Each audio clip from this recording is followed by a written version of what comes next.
darkness, the Bulldogs lost their way, losing everything and forgot how to play. Along came the kid with long blonde hair. His name is Jeff Preston, do not despair. Doggy fans, are you ready? Ready? Yes, we are ready. Here we go, here we go, here we go. Prestomania, mania, mania. Prestomania, mania, mania, mania. Prestomania, mania. G'day, doggies, fans, all things Bulldogs. Sorry, I was taking a bit longer than I needed to, and I have to shut my door. Won't be a sec.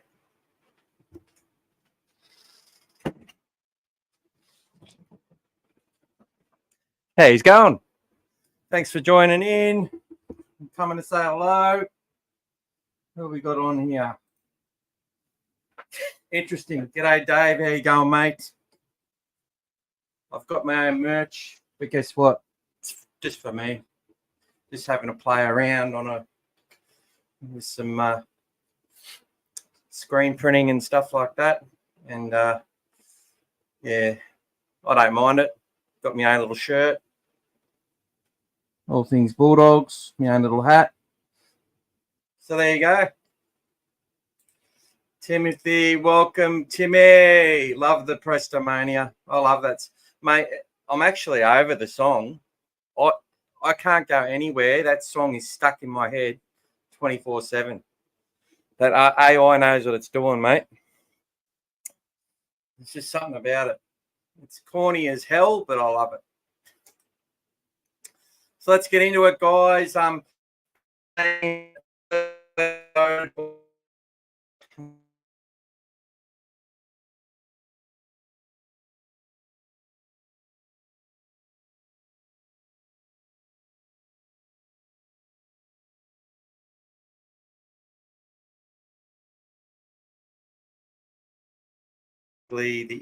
Typically the internet's starting to stuff up on me, but g'day, Timmy. He says, remember the slip, slop, slap. Yeah, I went for a swim in the pool today.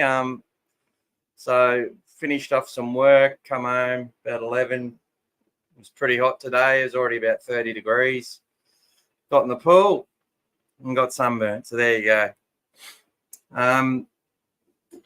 So look, guys, I cut out before. Sorry about that. But we're going to look at we've got the best 13, or the fans have voted for the 13 players since 1979 to 2024. Bit of recency bias through some of it, but a really good mix. What I will do is also name the sort of the runner-up side at the end of it. But tonight we will talk a little bit, and I'll get some feedback from you guys at who should be on the bench for the best 17. So I'll start rolling it across the bottom. Tonight we'll also talk about the internationals, how that's going. There's a few games that were played there. We might see some other guys come join in tonight, but I sort of just been flat out and wasn't even sure if I was going to come on tonight or not. So we've got on, and that's a good thing. We'll talk about the top 30. There's been a couple of departures. I know Mark's pretty unhappy that young Joash Papali has left the club, as well as Jordan Samrani. So, look, there was a few people who had a bit of an idea about this sort of stuff and knew for a while. But look, when the youngsters get an opportunity, they have to take it for themselves and for their family. Sometimes the one that you're with wants you to do a little bit more to prove to them, and sometimes another club can maybe sees more in you than the club that you're with, maybe potentially, and offers you that opportunity, and you have to take it. And all I can say is that if we have got it wrong, hopefully one day, we're in a position to get those type of players back in our club.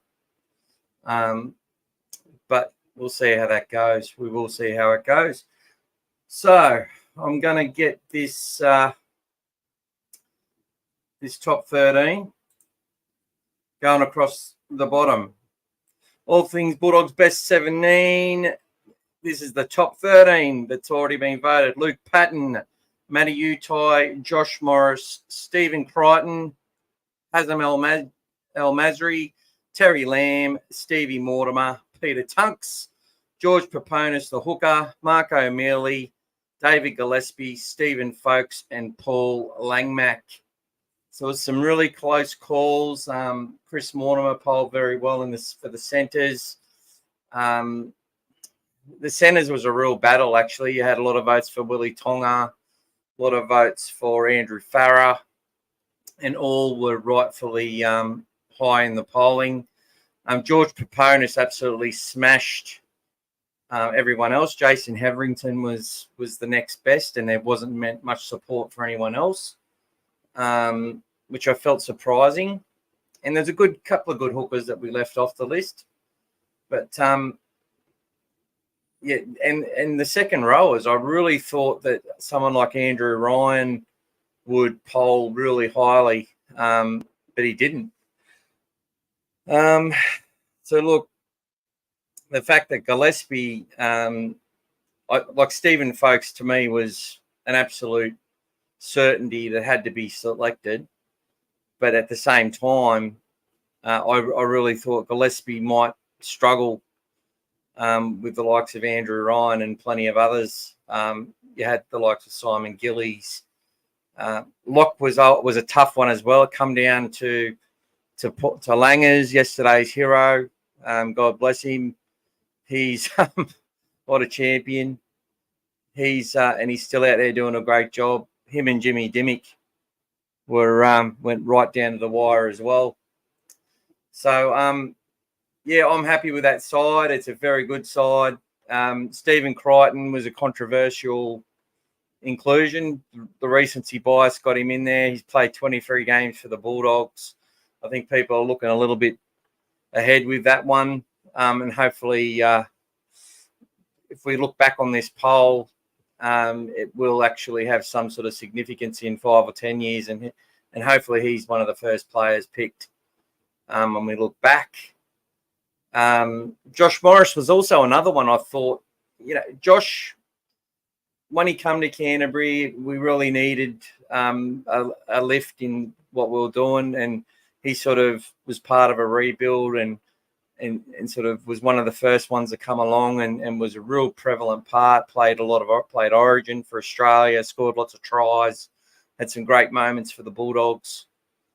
So, didn't win a premiership with us though, and was a St. George Junior, obviously, son of Slippery Morris and twin brother to Brett. But, well done to them getting the positions. I personally voted for Chris Mortimer. And I also, if I had a second vote, it would have been Andrew Farah. But and I also love Willie Talau, Willie Tonga. It's just such a hard thing to do. But it was a good little exercise, and thank you to everyone who's taken part so far. But what I'd like to know, and we'll look at the comments, is who should be on our bench, because that's going to be one hell of a process. But I think I might do it over 4 positions. Like the number 14 will be utility. Then we'll look at a sort of menacing prop to come off the bench. Maybe have 2 of those, and then the fourth one will just be a mix of the next best, whether it's a small player, a small middle, or an edge back rower, or someone who's versatile and can play numerous positions. I don't know, but we'll probably do it that way. And but if people have got information on who they think should definitely be in our on our bench for our best 17, put it in the comments and say hello. Timmy, all the best to Joash and Jordan Samrani. I hope if a future opportunity presents itself, they'll return to the club. I look forward to seeing Joash crack it into the first grade. Yeah, and look, he's got Iongi from Penrith. He's a really good player as well, both top of the class coming through the juniors, and that's going to Parramatta will be served well to have them sort of coming in from behind the likes of Gutho if he's still there, but we'll see. Rob Bow, g'day, mate. First time here. Can't wait to hear your views on all things Bulldogs. Cheers. Thanks for coming, Rob. Put your comments in, say hello, and tell us what you think throughout the show, buddy. Timmy, I thought Bobcat would be in the back row, but I like Folksy in the second row. Yeah, 100%, mate. Sam Perrott played well for the club, but wasn't considered. Yeah, I didn't put Sam for fullback or for wing. There was a lot of obviously a lot of wingers being. I think I had 10 options there. I couldn't put everyone in. And at the start, I did limit it to 10, and I was trying to limit it to 5 individual positions. But yeah, Sam was definitely one there. But going back through the 80s and the late, obviously 79, 80, you had the likes of Chris Anderson, you had Steve O'Brien, Robin Thorne, you had Glenn Nissen, you had the likes of Brett Dallas. There was a whole bunch of really great wingers that were part of grand final victories, but they weren't there for just 1 year. They were there for quite a while. And Peter Mortimer, I thought Peter was probably the next one on the list, I think, outside of Utai and Hazem El Magic. And that 2004, obviously, a lot of people still remember that victory. So, yeah, Steve Gearin, another one. I think I had him in there as well. But it come down to what I wanted to put at the end of the day. I put the nominees down. So, it was my baby, so I did it. But there you go. But the people get to vote on who comes in. So, what are we looking at? Let's look at the monkey in the room. And that is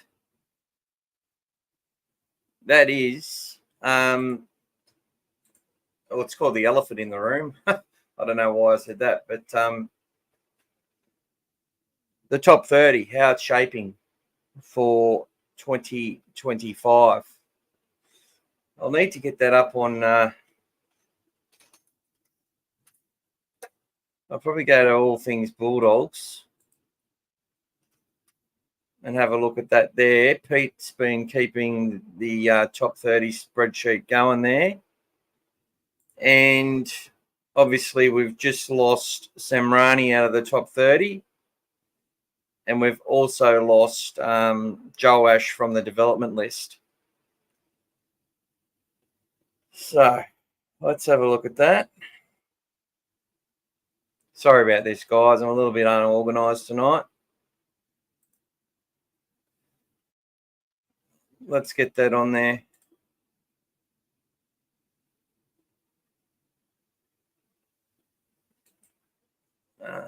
There you go.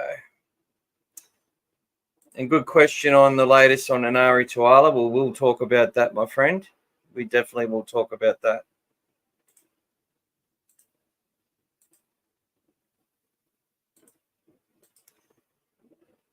So can we see that? I don't know how clear that's going to be, guys. Sorry about that. Maybe I will go to...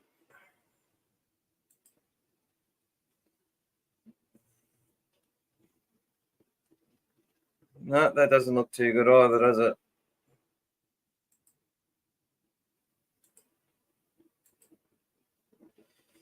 It's hard to see that, guys. Sorry about that. But, look, I'll go through it.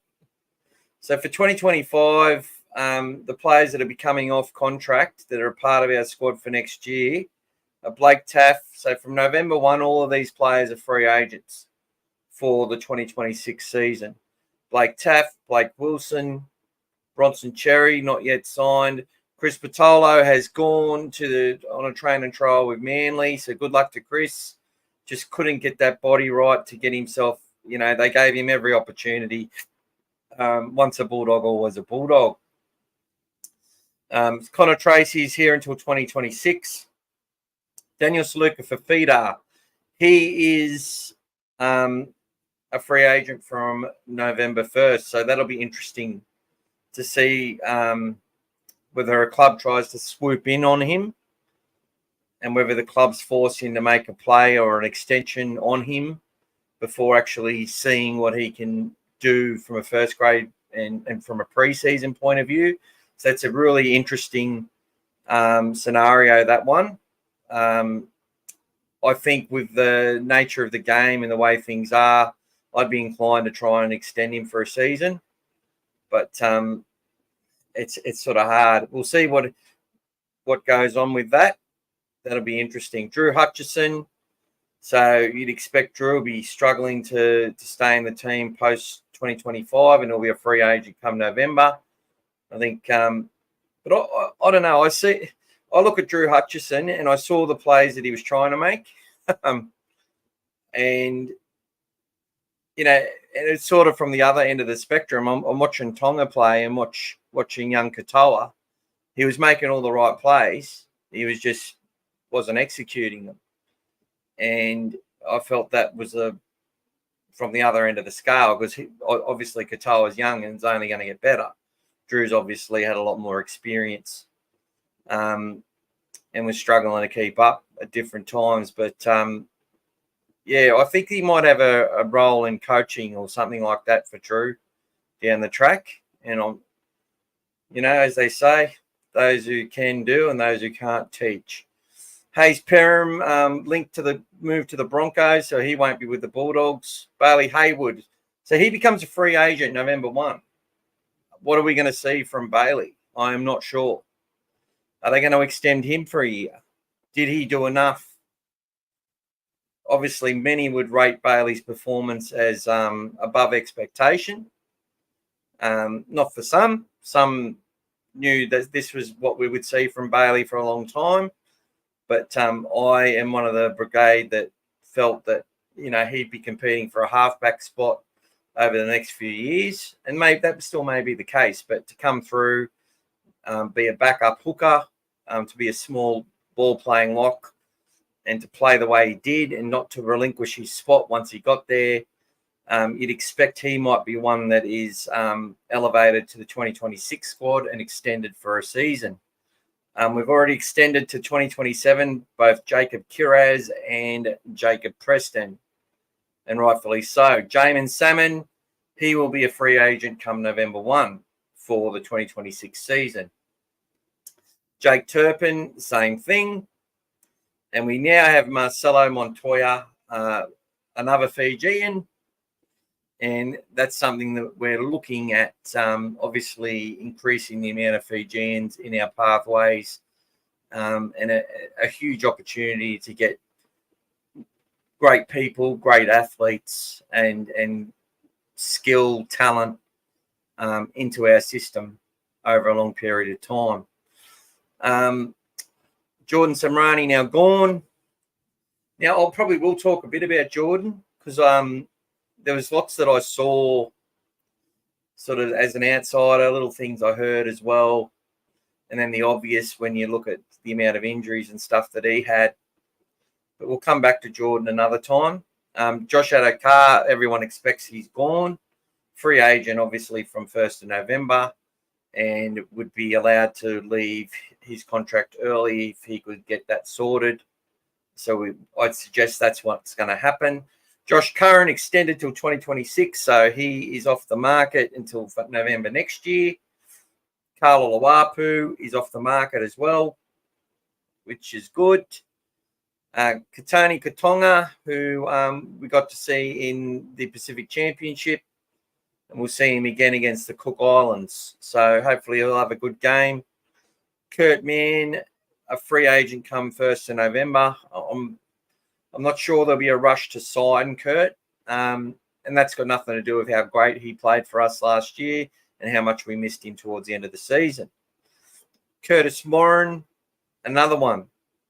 But you look at a player like Kurt Morin and you go, he's going to want to just continually keep proving himself. He got that elevation to the top 30 last year, starting as a development player, and quickly elevated into the top 30, which he earned for a 2-year deal. But he is someone that, look, I'm not sure if if we see small ball take off again and there's no sort of indication that the rugby league is looking at changing more rules and that sort of stuff, which then changes the fabric of the game. Maybe teams will come after Curtis and want a player who plays with their heart and plays above their weight like Curtis Moran. But I think he's a Bulldog through and through. Now, Satili Tupanua is our longest contracted player now till 2028 on a reported 600 to 650,000 a season. I think that's his ceiling. We're paying him maximum price, I believe. I believe he's a good player. I love what I saw when he tried to chase down Jarrell Skelton. I've always rated him as a player, and I like what I saw in the game for Tonga. He does have a mistake in him, though. We want to see less of that. Matty Burton through to 27. Max King, the same. So these players are the core of our group, and we want to see that core grow. Mitchell Woods joins the top 30 from next year through till 2027, and hopefully he is one that's coming through the system and makes every post a winner. Reid Marnie will be November 1st, 2025, so he's locked in and we don't have to worry about him for next season. Ryan Sutton will be a free agent from 1st of November for the following year. Sam Hughes, we've locked him until 2026. Critter until 27. Toby Sexton, apparently he's going to market November 1 to see what offers he gets. And the club may or may not lock him up before. But I think there's a lot to play out with the signing of Toby Sexton. Tom Amone gets his opportunity, so he joins us on a 2-year deal. And Viliami Kikau is another one that's with us until 2026. So there you go. So there is one spot available in the top 30 at the moment with Josh Adokar in it. We have 29 spots filled with the losing Jordan Samrani. So one could say that Marcelo Montoya has replaced. You could suggest that he's replaced Jarrell Skelton or Jordan Samrani in our top 30. I don't think he's on anywhere near the money that Josh Adokar would be on. I'd expect he's, under 300 grand is what I would expect that Marcelo Montoya, the Chilean Fijian warrior, would be on. So sorry, guys, if you've been given lots of comments since then. There's been a few. I'll get to yours now. Timmy says extension for Bailey, at least 2 more years. Samrani, Aussie guy. Samrani was once called the future of the Bulldogs by Gus. His departure was a big shock. Roosters are covering a chunk of Tupanu's wages for most of his contract at Belmore. I don't know if it'll be most of his contract, mate. I don't think he was on a 4-year deal when he left. So I think I stand to be corrected, but I would suggest it's only for maybe this year and next year, something like that. Timmy's saying still a lot of conjecture around Ben Hunt as well. G'day, D. Welcome, mate. In 2022, it was Max King. In 2023, it was Preston. In 24, it was Hayward and Hayes. Which young or new player do you think will have a breakout season? Good question. And that is what we want to continue. We'll keep this going and we'll keep talking about this. We'll start with Timmy. He said, what's the latest on Anari Tuala? Well, he's officially left the Knights and supposedly joining the Bulldogs. So I would suggest that Anari would be coming on a maybe a 2-year deal on one of those $200,000 to $250,000 contracts as a depth signing. Some staunch Newcastle supporters really rate him as a great clubman. The same people who are telling us that Kurt Mann was one of the best. They didn't want him to leave. They don't want this guy to leave either. yeah, I rate him as a depth signing, as a solid player, and obviously he's showing some good signs to be coming to the Bulldogs in what they're looking for. So we trust the process. Samrani, going back to, was once called the future of the Bulldogs by Gus. Well, he's a Bulldog supporter. I think Jordan obviously would have got frustrated, as would have the club. This is just me speaking from my own perception. There's no right or wrong about this. Just what I'm looking from the outside in. I think Jordan Samrani is a very big talent. And if he can get his body right, he will be an asset to whatever club he is at. Mentally, I'm not sure. This is, I don't know. I just felt that if you look at human nature and you look at his progression, that potentially there was some stone kicking there, and that's fair enough. You expect that. It happens in every club every day. And just potentially he felt his pathway was blocked. If he's coming through and he's looking at the likes of Stephen Crichton being a fullback, he's probably like going, I can make it as a centre. He's looking at Stephen Crichton, and then Bronson Cherry is in the side. And then, they've given debuts to Jonathan Sewer. They've given debuts to Eli Clark. You've got Rini Karma coming through, who they've got really high hopes for. I think Jordan's just seen the writing on the wall, potentially, and he's been given an opportunity, and maybe there's an easier pathway via the Parramatta Eels than there is via Canterbury. And that's what it comes down to. If you can get more money now, or you got the opportunity to prove yourself at a faster rate, do it. Now, when people sit there and they look at, okay, well, we went and bought Stephen Crichton and he's our highest paid player. We went and bought Bronson Cherry, obviously on pretty budget money. Why did we go and buy Bronson Cherry when we had players like Jordan Samrani? When we had players, why did we buy Connor Tracy or Blake Taff when we had Joash Papali there?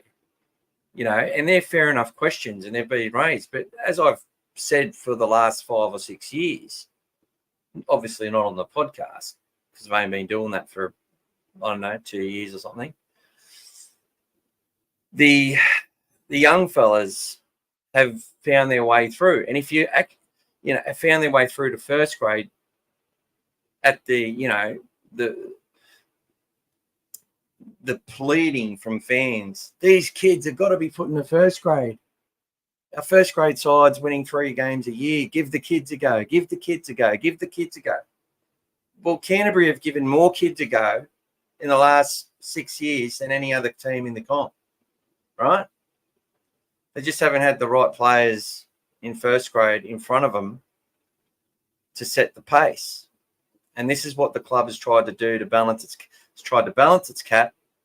It's tried to put itself in a position of increasing its depth and creating a bottleneck for the juniors to essentially cause chaos in that, because that chaos is what's going to produce the future Bulldogs. The ones that, there will be some that slip out and then find their mojo at another club, and we may rue the day that they left. And we've seen it in many occasions. Like, people still talk about Nick Meaney leaving. We're going to talk about Jake Avarillo leaving. They talked about Remus Smith leaving. They talked about a few others. But really, how many players have left Canterbury outside of Jonathan Thurston and just gone to new levels at other clubs? Nick Meaney was offered the same money. He decided to leave. Pappenhausen's injuries and his versatility have meant that he has been a great buy for them, and he's now actually secured himself an upgrade. Jeremy Marshall-King, I need to get that off. Thanks, Trina. Got to turn that off. That's my niece there saying that.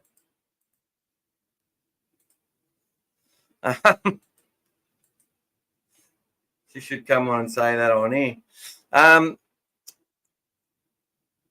Look, I think I've lost my train of thought there because my niece come and said hello.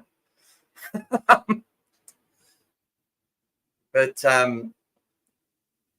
yeah, look, these young guys needed a door to break down, and people. I remember talking about Renoff for Tony, and we had to bring him through, and we had to bring the other guy through, Ogden, and they tried to bring him through.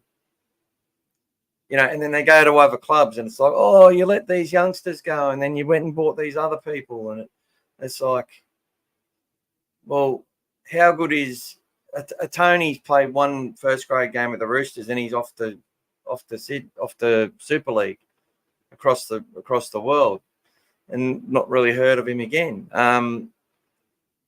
You know, I've let some other ones go that we thought were going to be really good, and that hasn't turned out to be the case. So, look, you've got to trust the club in what they're doing.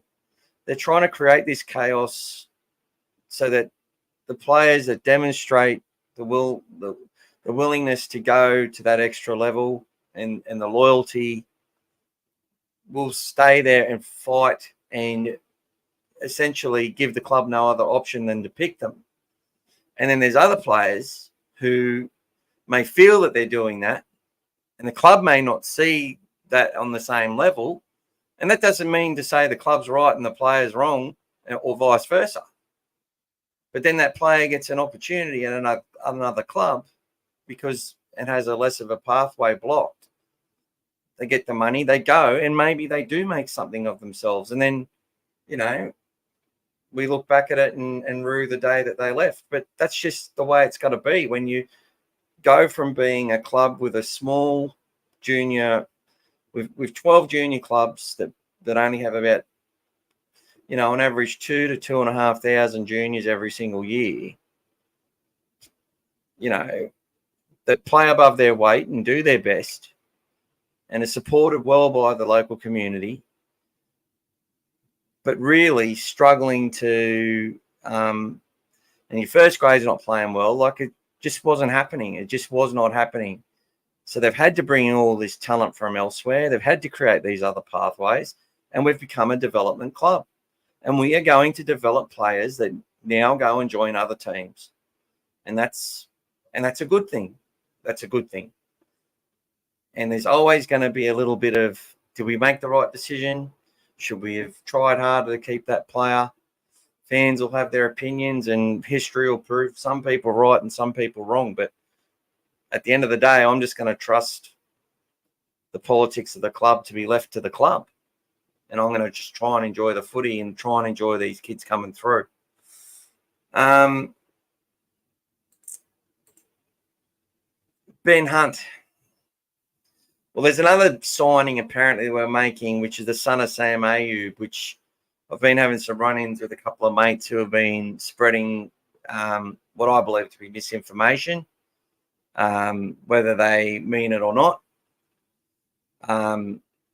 Creating instability around Sam Ayub. Now, Sam Ayub's got a huge player management company. He had some issues years ago. He's very well connected, and we've always had quite a few players from his company playing for our club. And at the moment, I think we've got 6 or 7. And there was a period where we had, I think before Gus came to the club, who's apparently very good friends with Sam, I think we had 5. So it's only increased 1 or 2 players. We've got plenty of representation from other player management groups. So it's quite diverse. But I think it's Sam's son, is also very well connected amongst the players. And he is apparently set to join our recruitment team, or already has. And I'm sure this is going to be a point raised. I don't know if Buzz Rothfield will jump onto this one, or if it'll just be a few dissenters from within Canterbury fan bases, or maybe some people who were closely connected to the club or the board who would like to be in that position again and are making some noise. But hopefully people can just keep the politics out of it.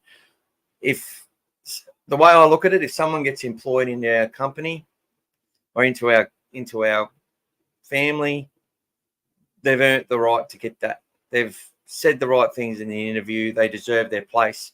We all know in society that sometimes it is a little bit of who you know over what you know. We know that.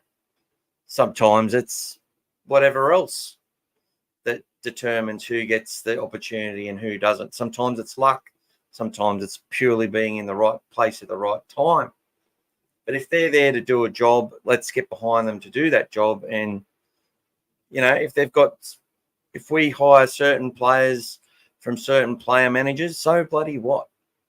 All I do know about player managers is sometimes they will take on an extra player.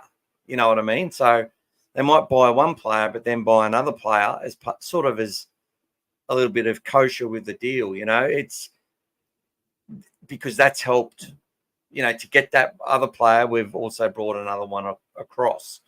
Obviously, it's had to be a good fit and being the right thing for our club, but that's happening everywhere. That's just, you scratch someone's back, they scratch yours back, sort of thing. Do someone a favor, they do you a favor back. And it's obviously a very big job, and there's a lot to do with it. But I think too many of our fans are way too invested in, the politics of our club and are way too vocal on it. Who cares? Let's just support the bloody team. If they win, they win. If they start losing, things fall apart, I don't know, we vote in another board. That's the way it works. But looking at the club, we've won the New South Wales Championship, so the club championship for the second year in a row. That's a big deal. It's a huge deal. About to go over $10 million in sponsorships for our club, which is a record crowds. This wasn't just built from those performances on the field. It's been through a collective work, and we want stability, because when you've got instability, it's not just the board who leave, or it's not just the coaches who leave or the players. It's all the thousands of staff members who then worry about their jobs being on the line. It's like every election. If you're a public worker, you're stressed you're going to lose your job if the government changes, because you're stressed they're going to make cuts and get rid of your job, and you could be someone who deserves your job. You know what I mean? There's so many things that instability has a really negative effect on. So the more stability we can have, and the more we can get behind our club to keep it stable, the better place that our club's going to be in, and that's going to be better for us. But there we go. Welcome, Peter. I went on a little bit later today, and congratulations, Granddad. Glad to see you, mate, and we'll chat later in the week, although it's pretty late in the week. Ozzy said Tupanua had 2 or 3 years left at Bondi, which is the majority of years he signed for a Belmore. He signed until 2028, so he signed for 25, 26, 27, 28. So he signed for 4 years. So it is that you are right, it's the majority. And I thought it was 2 years. So, yeah, we agree. Someone was asking about who will have a breakout year of the club in 2025. Timmy thinks it's Jack Underhill or Eli Clark. Yeah, so that was D, buddy. That's Dave, who was on the podcast with us the other day. We're all on there together, although I kept blocking him out all the time. Who is that new player going to be, guys? Tell us in the comments. Timmy reckons it's Jack Underhill or Eli Clark. I think Jack Underhill, as I said the other week, he's got the dog in him, mate. He's like that Jersey flag, like it's 2 grades below, but man, that was some performance, and I went and watched that again. absolutely brilliant. I thought he played the full game, actually, but he actually did come off for about 7 minutes. So Jack Underhill, Jack Todd, got a lot of players with J in their name that do really well at the Bulldogs. Jake, Jacob, Jack. There you go. Those two players, I think, will have breakout seasons, but we want to see the likes of Lipboy, Hotboy consolidate, and go to another level next year. We want to see Harry Hayes, say, hey, I know you just went and spent 650 grand on Satili Tupanua, but you didn't need to. That's what I want them to say to us. You didn't need to spend that money. So well done to him, but, I'm going to be worth that soon. So you guys are going to have a decision to make. That's what I want to see from our players. That they're going to play so well that the club's going to struggle to keep it. But you got to remember, we haven't won nothing yet. We got 7th, 6th on the ladder, and then got beaten in a game which we should have won. And I felt we would have played. I really think we would have beat the Roosters had we got there. But anyway, we'll never know. So there you go. There you go. Dave says, Suliasi Vunivalu apparently could be available. Would you consider him as an Addo-Carr replacement? Well, I'll tell you what, it fits in with the Fijian army that's heading towards the Bulldogs, Dave. So he was a good player and he's experienced. But he's been playing rugby for a few years, so it's probably freshened him up a bit. Lottie Sakiri, I felt he tried really hard in rugby union and he didn't bludge. Came back to rugby league and won a premiership with South Sydney, as we all saw in 2014. So can Vunivalu come back from rugby and he's got that build. He was a worker. He is a good finisher. But has he still got the speed? Can he still do it? I'm not sure. Petey. Josh Jackson. Yeah, well, Timmy, I don't know where that come from. Oh, Josh Jackson, another J.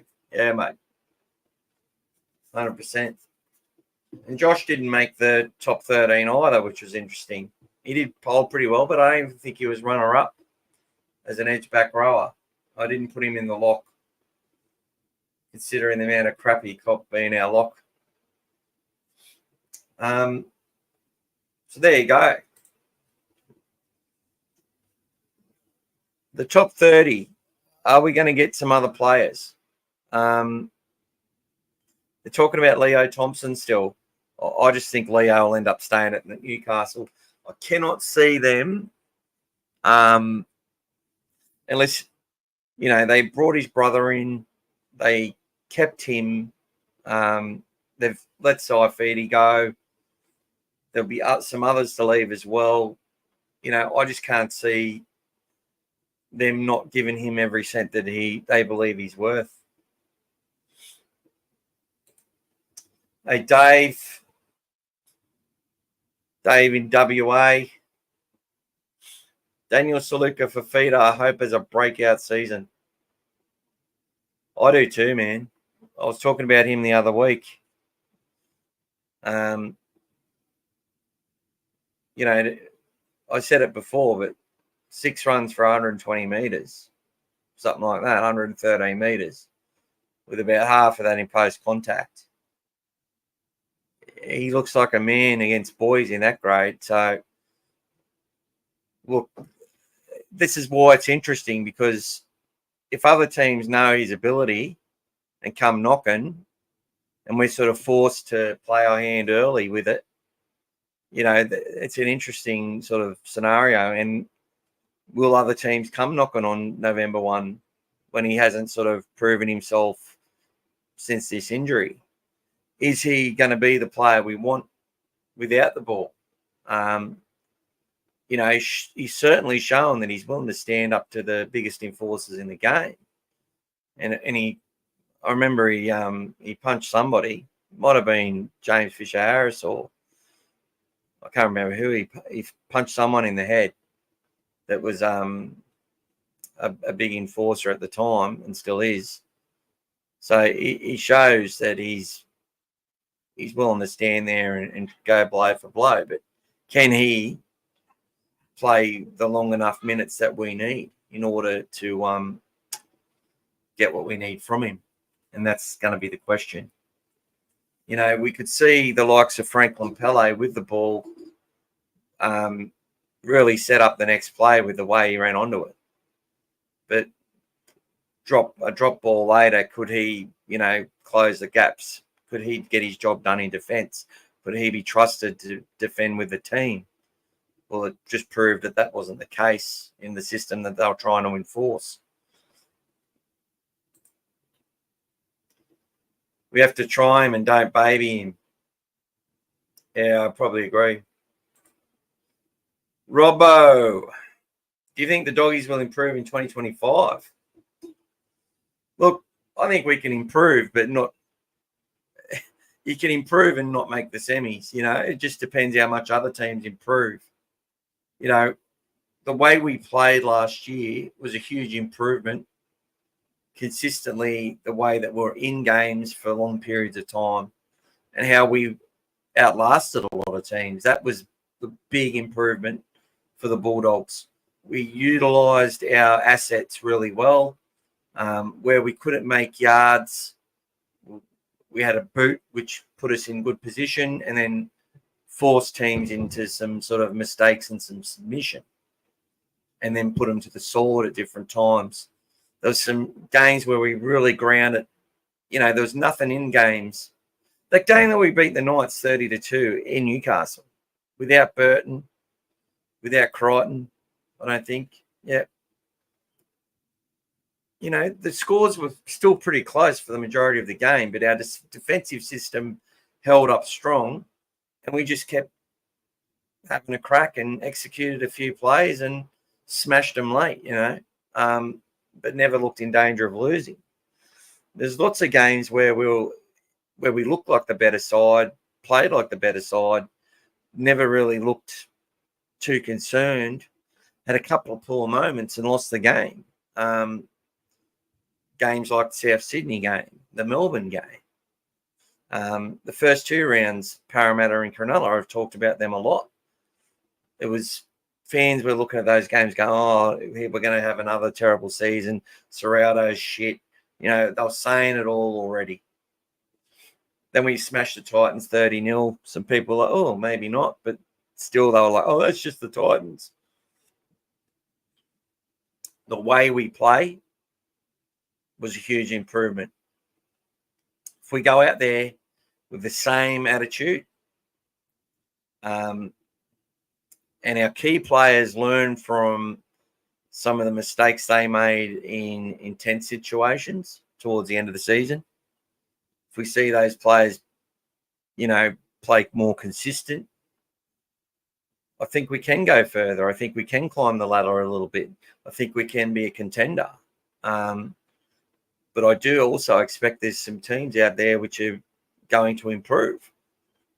You'd have to expect the Rabbits are going to improve. You'd expect the Eels have still got enough strike, which they could do something. And maybe the new coach and a couple of new players will give them that instant lift that they need. But they could also be one that's struggling to get out of the bottom four. You'd expect the Dolphins are going to improve immensely, getting some of their big forwards back and the players that they've added. It's West Tigers. You expect that they're going to beat some sides that, that they've been losing to at their level. You can't take anything for granted. I think we could improve, but doesn't necessarily mean we just make the finals again. People want to put everything on outcomes, and for me, it's about how they go about it. If they go out there and show that they're willing to die for the jersey like they did last year, where they just keep turning up and turning up, sometimes we might have another bad year with injury. There might be genuine reasons as to why they don't win as many matches. But what I don't want to see is a situation where they start losing 50 and 60-0 every couple of weeks, because that would be a real shame. But look, I think we will be competing strongly for the top 8 again, and hopefully trying to, scrape into that top 4. But I still think we're I don't know how far away we are. Don't know. Hope for the best and just, go with the good, ride with the bad as we've been doing. But still quietly confident that we're going to do better next year. Vunivalu is still only 28 and played in the Storm system, so he works hard. I'm very confident the Bulldogs will get Leo Thompson. I'd like to hear your thoughts on that, Dave. So hopefully maybe come on next week and we'll chat about that. I just don't know. I think Leo's going to command a lot of money. And the Dogs will have to decide, is he the bloke? Is he the dude? Is he the one that we need to get? Because if we get him from 2026, you've got Ryan Sutton's money there. And not to speak in our turn, no disrespect, but apparently it's 500 grand or more, which, that's not bad money. You got Ryan Sutton's money, and then you got a couple of other players that'll be gone. You've got money in the cap there to spend 7, 8, 9, but do you pay Leo Thompson more than you pay Stephen Crichton? So that's what it comes down to. It's you identify your captain and you start identifying your best players in your club. Well, there's a system that they bring to these caps where they don't pay players more money unless they're the best player in the club. So I'd like to hear your thoughts on what you think he's worth. Is he worth 700 grand? Is he at that kick, the kick out level of money? Is he 750 to 800? Are Newcastle going to pay that for him? Is he pissed off with Newcastle because they haven't sort of just upgraded his contract for what he's contracted to now? There's some articles out there and they mentioned 5 players we need to go after. I was laughing at a few of them. But one of them that I really liked was, I think it's Xavier Willison, might be his name. The Broncos player now. In the Josh Reynolds day, I think it was his debut or second or third match, and the way he just jumped over Jackson Torponay to score was quite annoying. But he is he's playing for the Cook Islands in the Pacific Championships. Watch him go. He's a player that I would definitely look at purchasing. We went hard for Pia Corey years ago. He's coming through. He's someone who's going to hit hard. I'll tell you what, that Ola Kawatu in that game for Tonga the other day, he was bloody scary, wasn't he? Would have been good to see him get to that level in Origin when he come on, because he certainly did. But, guys, we're probably only going to go for about another 5-10 minutes. Obviously, it is the off season, but D's always he's still listening to Everything League, which I love having him on the show. And and Mark O'Connell didn't come on, which I'm a little bit sad about. He's very sad about Joe Ash, and we probably would have spoken for about an hour arguing that, from what Mark has said in the past, we should be paying him, top fullback money to keep him. And I certainly don't agree with that, because that's why we got into such a situation, having to play the likes of Alamotti and players more money than we needed to keep him in our system, even before they played NRL. We just can't do that anymore. D says, listen to the way Cheese talks about Leo Thompson on the most recent Buy Round podcast. He is a Bulldog. We will get him. He's worth whatever he wants. Well, look, he's probably the second half of 2023, he was very impressive. I felt this year was a slow burn for Leo, like he had his moments.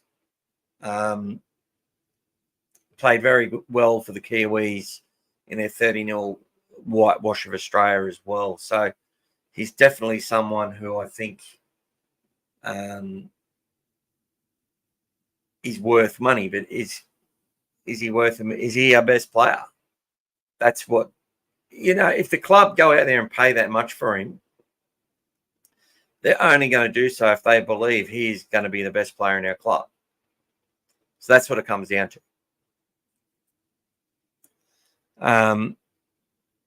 That's what it comes down to. And look, I don't mind the Cheese. The Cheese as a player to me, leading up to the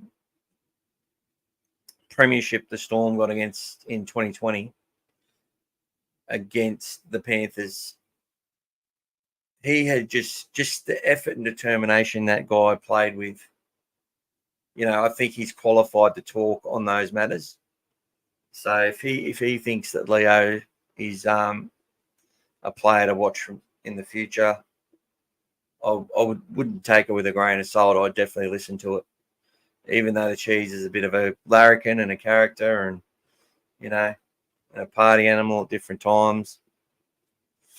Obviously talks a bit of shit. He can definitely stand there and talk about effort and determination and playing in a winning culture. So he's definitely someone that I would definitely take that on board. Rob, great to hear your and chat views on the Doggies. I look forward to the next stream. Cheers, mate. 100%, buddy. We'll be chatting again next week. And, come say hello, give us your thoughts. You can ask questions, but you can give your opinion as well. I just ask everyone to be respectful, and I will apologise. There was some comments made towards the end of the season by one of the guys on here who I love, who's done a great job. Look, I don't ever approve of putting shit on our players, whether, and putting shit on the coach for picking certain players, whether we agree or disagree. I just don't think we should do that. Once they're gone, say what you want. But while they're wearing the blue and white jersey, they're earning it. There's no nepotism within our club. Everyone, there's no favourites. If they've got the jersey, they're wearing the jersey, they deserve the jersey. Simple as that. Simple as that. Look, Gus is crafty sometimes, and there may be times where, I felt there was a player that played and started in our side and was hooked last year or the year before. I've definitely thought that was a strategy of someone who's probably talking a lot off the field about what they deserved and where they should be, and they quickly saw how far off the pace they were, and were given a baptism of fire as such. But, for the most part, everyone who gets those jerseys deserves it, has earned it, and we should not diminish their value because we think someone else is better or whatever else. And that's just all I'm going to say about that. Some more news to come out tomorrow. Stay tuned on All Things Bulldogs. So we'll be getting an announcement. I'll talk to Pete about that in a moment. Look at All Things Bulldogs. There's a few of us who know a few people who know some people and whatever else. And, and we've had some chats with some people as well.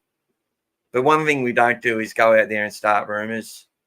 And we don't release information unless it's sort of out there. And because we don't need to be the first. So you can go to other websites or other pages, other groups, and you might hear it there first, and there might be lots of fancy stuff on there and whatever else. But at All Things Bulldogs, you'll at least know that it's a fact for the most part. So I think people appreciate that. But there you go. Tim, great to hear your thoughts on the top 30, Mick. Lots to play out in the coming weeks. Look forward to hearing another massive year in 2025. Hopefully we can improve. James Gray made his pro wrestling debut last week, and it's on YouTube. He also made his acting debut in a show called Plum, currently streaming ABC iView. Yeah, I wouldn't mind talking about Plum as well, mate. I might start watching that as well. Yeah, I've been listening to a lot of the rate on ABC radio and also SEN, and I've already forgotten his bloody name. He was in Game of Thrones and Avatar, so he's been in a lot of stuff. He's written this, and it's about a bloke with, it's all about rugby league, and there's concussion and all that sort of stuff.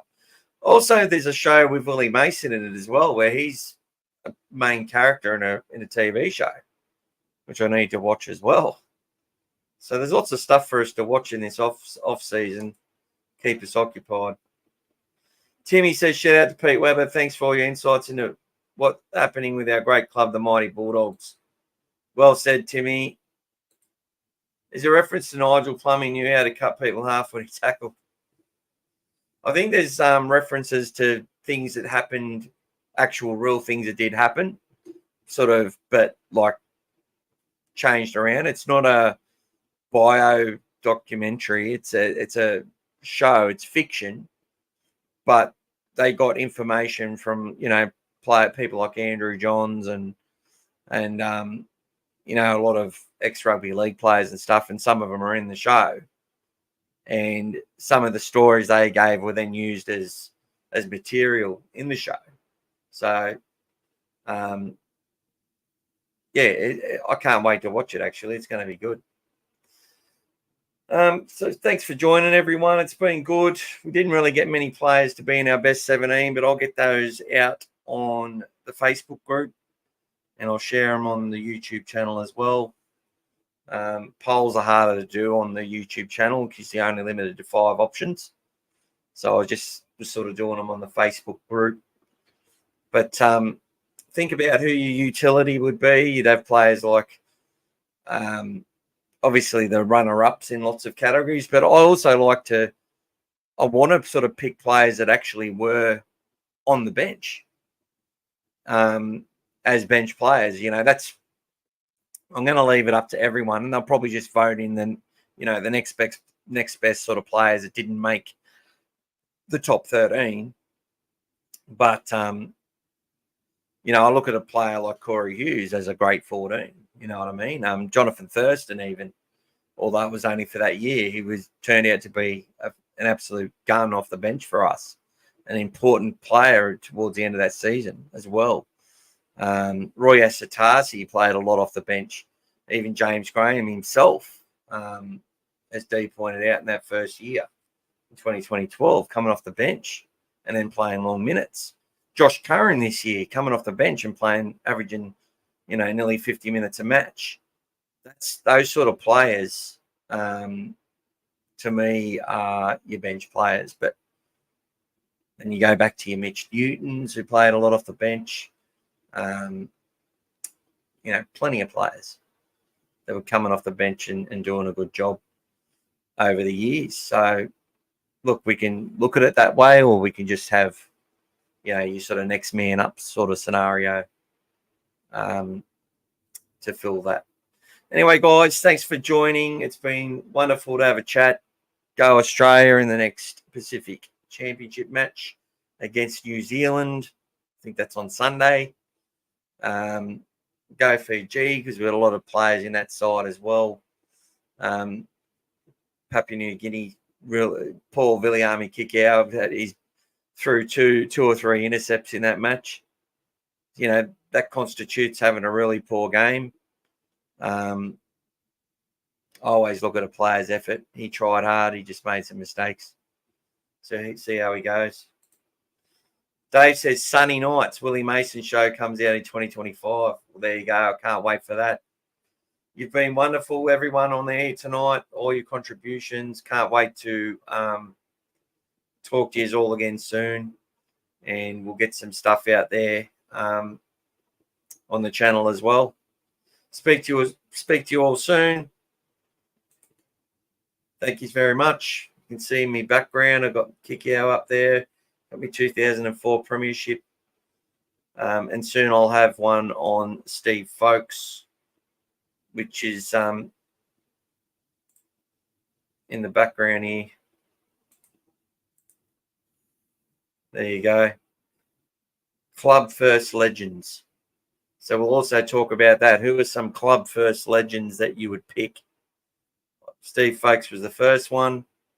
I think you'd have to look at players like Terry Lamb, maybe Josh Reynolds. I don't know. Players that just, bled blue and white for their whole careers. Josh Jackson and some others. So we'll see how that goes. But night, everyone. Night, Pete. Might have to contact you now, Pete, so you can give me a heads up on what's coming tomorrow. All right. Chat soon, guys. Take care. Go the Dogs.